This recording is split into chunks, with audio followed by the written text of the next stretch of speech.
Very good morning बच्चों। आज के इस वीडियो में हम जानेंगे डेसिमल क्या होता है और कैसे उसकी प्लेस वैल्यू को जो है हम लिखेंगे, या जब भी हमें कन्वर्ट करने के लिए कहा जाता है कि डेसिमल से फ्रैक्शन में कन्वर्ट करिए या फ्रैक्शन से डेसिमल में कन्वर्ट करिए, तो आप सॉल्व कैसे करेंगे।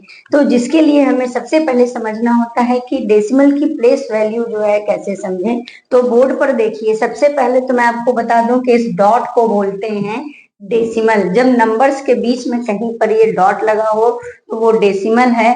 और इसमें आपको समझना क्या है कि डेसिमल के पहले अगर कोई भी नंबर लिखा है तो उसे हम एक साथ पढ़ेंगे, और डेसिमल के बाद अगर कुछ नंबर लिखा हुआ है जैसे कि ये, तो इसे हम अलग अलग अलग पढ़ेंगे। इस चीज को याद रखिएगा कि डेसिमल के पहले वाला जो है एक साथ पढ़ते हैं जैसा आज तक पढ़ते आए हैं, और इस डेसिमल के बाद वाले प्लेस वैल्यू को अलग अलग पढ़ा जाता है। जैसे हम इसे पढ़ेंगे 227 और इसे पढ़ेंगे 327। अगर हम इसे 327 पढ़े तो यानी कि हमारा आंसर रॉन्ग है।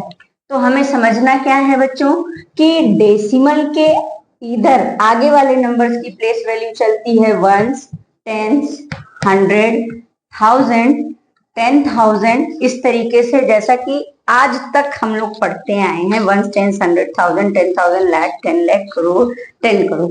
लेकिन डेसिमल के बाद की प्लेस वैल्यू को आज के वीडियो में समझना है ताकि आपका काम जो है कन्वर्जन का आसान हो जाए। तो आपको सीखना क्या है कि डेसिमल के जस्ट बाद वंस की प्लेस जो है गायब होती है, क्योंकि ये डेसिमल खुद खड़ा हो जाता है वंस की प्लेस पर। यानी वंस की प्लेस को हमें नहीं लिखना होता है, उसके जगह पर हम लिखते हैं 10th, 100 और 1000, 10,000, इस तरीके से। और समझते कैसे हैं कि 3 की प्लेस वैल्यू क्या है, 10th, तो यानी 3/10, और 2 की प्लेस वैल्यू है 100th, तो यानी कि 2/100, और 7 की प्लेस वैल्यू है 7/1000।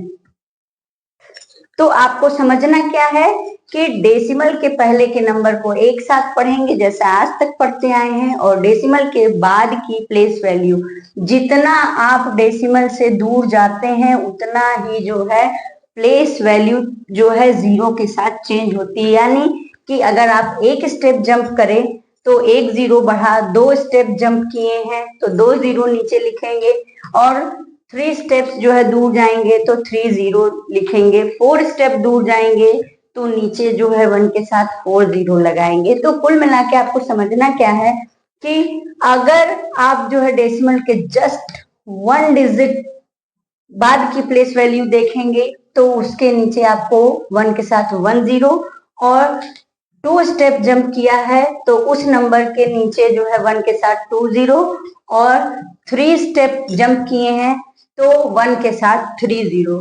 तो टोटल क्या समझना है कि जितने स्टेप हम दूर जा रहे हैं नीचे जो है प्लेस वैल्यू हमारी 1 के साथ उतने जीरो जो है ऐड होते रहते हैं।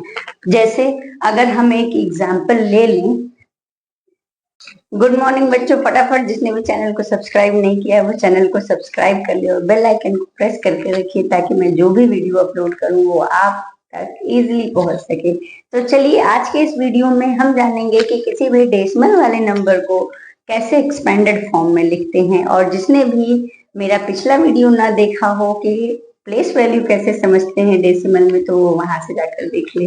तो ये हमारा नेक्स्ट स्टेप है कि कैसे आप एक्सपेंडेड फॉर्म में लिखेंगे। तो जैसा कि मैंने बताया था कि डेसिमल के पहले का नंबर जो है जैसे हम पढ़ते हैं वैसे ही होता है। तो हम पहले प्लेस वैल्यू जो है फिल कर लेते हैं। ये हो गया हमारा वंस, ये हो गया टेंस, और डेसिमल के जस्ट बाद वंस की प्लेस जो है हमें गायब कर देनी है, यानी कि 10th और 100th। तो आपको समझना क्या है कि डेसिमल जब हम एक्सपेंडेड फॉर्म में लिख रहे हैं तो इधर जो नंबर जैसे लिखते आए हैं वैसे ही, यानी कि ये क्या हो गया हमारा 20 प्लस 2 प्लस 3/10 प्लस 6/100 और इसे हम कहते हैं कि डेसिमल को किस तरीके से आप एक्सपेंडेड फॉर्म में लिखेंगे। चलिए एक और एग्जांपल लेते हैं, जैसे 122.339 और इसे हमें प्रेजेंट करना है एक्सपेंडेड फॉर्म में। तो चलिए प्लेस वैल्यू फिल कर लीजिए, 1s, 10s, 100 और डेसिमल के बाद 10th, 100th और 1000th। तो चलिए लिखते हैं 100 प्लस 20 प्लस 2 प्लस, अब डेसिमल के बाद की प्लेस वैल्यू 3/10 प्लस 3/100 प्लस 9/1000। तो देखिए जरा ध्यान से, 3/10 क्योंकि एक डिजिट जो है हमने शिफ्ट किया है, 3/100 2 डिजिट शिफ्ट किया है तो 20, और ये है हमारा 1 2 3 डिजिट शिफ्ट किया तो नीचे हमारे 1 के साथ जो है 30 ऐड हो जाने वाले हैं। How to convert a decimal into fraction, यानी कि आपको नंबर्स जो है डेसिमल में दिए हैं और आपको इसे फ्रैक्शन में बदलना है। तो बस देखिए बोर्ड पर और फटाफट समझिए। बच्चों इसमें जो है आपको समझना क्या है, बस आपको डेसिमल के बाद वाली प्लेस पर फोकस करना है। सबसे ज्यादा फोकस कहाँ करना है कि डेसिमल के बाद में कितने नंबर हैं, क्योंकि बस सारा गेम इसी का है। तो चलिए फटाफट से हम जो है सबसे पहले जानेंगे स्टेप नंबर 1 कि जब कभी भी हम फ्रैक्शन में बदल रहे हैं तो अपने आंसर में से हमें डेसिमल को रिमूव कर देना है, यानी हटा देना है। तो हम क्या करेंगे, इन सारे नंबर्स को एक साथ लिख लेंगे बिना डेसिमल लगाए। देखिए यहाँ पर मैंने डेसिमल को हटा दिया और सारे नंबर को एक साथ कर दिया। फिर हम बनाएंगे ये अपॉन का साइन, और फोकस कहाँ करना था कि डेसिमल के बाद 2 नंबर है तो हम 1 के साथ जो है 2 0 लगा देंगे। तो ये हमारा जो है चेंज हो गया डेसिमल से फ्रैक्शन में। चलिए एक और एग्जांपल देखिए कि हमें क्या करना है, स्टेप नंबर 1 कि डेसिमल को रिमूव कर देना है, यानी हटा देना है अपने आंसर से। तो चलिए लिखिए 446 और 309, सारे नंबर्स को एक साथ लिखेंगे। स्टेप 2 में अपॉन का साइन बना लेना है और फिर ध्यान देना है कि डेसिमल के बाद कितने नंबर लिखे हैं।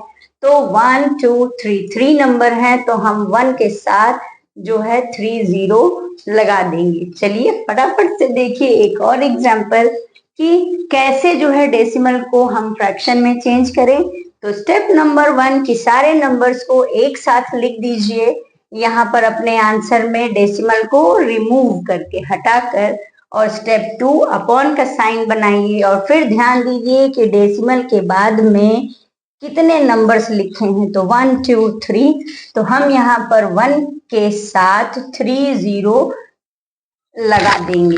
तो इसे केस वीडियो में हम जानेंगे how to convert a fraction into decimal. हाँ, हम आज के वीडियो में सीखेंगे कि जब कभी भी आपको फ्रैक्शन में कोई नंबर लिखा हो तो उसे आप डेसिमल में कैसे कन्वर्ट करते हैं। तो चलिए बोर्ड पर देखिए एग्जांपल नंबर 1, यहाँ पर दिया है 72/10। तो आपको बस याद क्या करना है कि अगर आपको डेसिमल में कन्वर्ट करने के लिए कहा जा रहा है तो हमारा सारा ध्यान नीचे के जो है 0 पर होना चाहिए कि नीचे 0 कितने दिए हैं। और जब हम आंसर लिखेंगे तो डेसिमल लगा कर लिखते हैं और नीचे की चीजों को हटा दिया जाता है। जैसे यहाँ पर 72 लिखा है तो आप 72 यहाँ पर लिख लीजिए और नीचे 10 है तो यानी कि हमें जो है डेसिमल जो है 1 डिजिट के बाद लगा देना है। याद रखिए कि नीचे अगर 10 है तो डेसिमल के बाद 1 ही नंबर हो, नीचे 20 है तो डेसिमल के बाद 2 नंबर, कुल मिलाकर जितने 0 नीचे होते हैं डेसिमल के बाद उतने ही नंबर होते हैं आंसर में। जैसे यहाँ पर लिखा है 511/100, तो नीचे 0 कितना है हमारा 2, तो हम यहाँ पर क्या करेंगे 511 को ऐसे लिख लेंगे, नीचे 20 है तो 1 2 काउंट करिए और यहाँ पर डेसिमल लगा दीजिए। अब देखिए कि यहाँ नीचे 2 0 हैं तो डेसिमल के बाद 2 नंबर, यहाँ जो है एक जीरो है, तो डेसिमल के बाद एक ही नंबर है। चलिए आते हैं अपने अगले एग्जाम्पल पर, क्योंकि ट्विस्ट तो यही आ रहा है। यहाँ पर लिखा है 55 अपॉन 1000। तो सबसे पहले आपको क्या करना है कि इस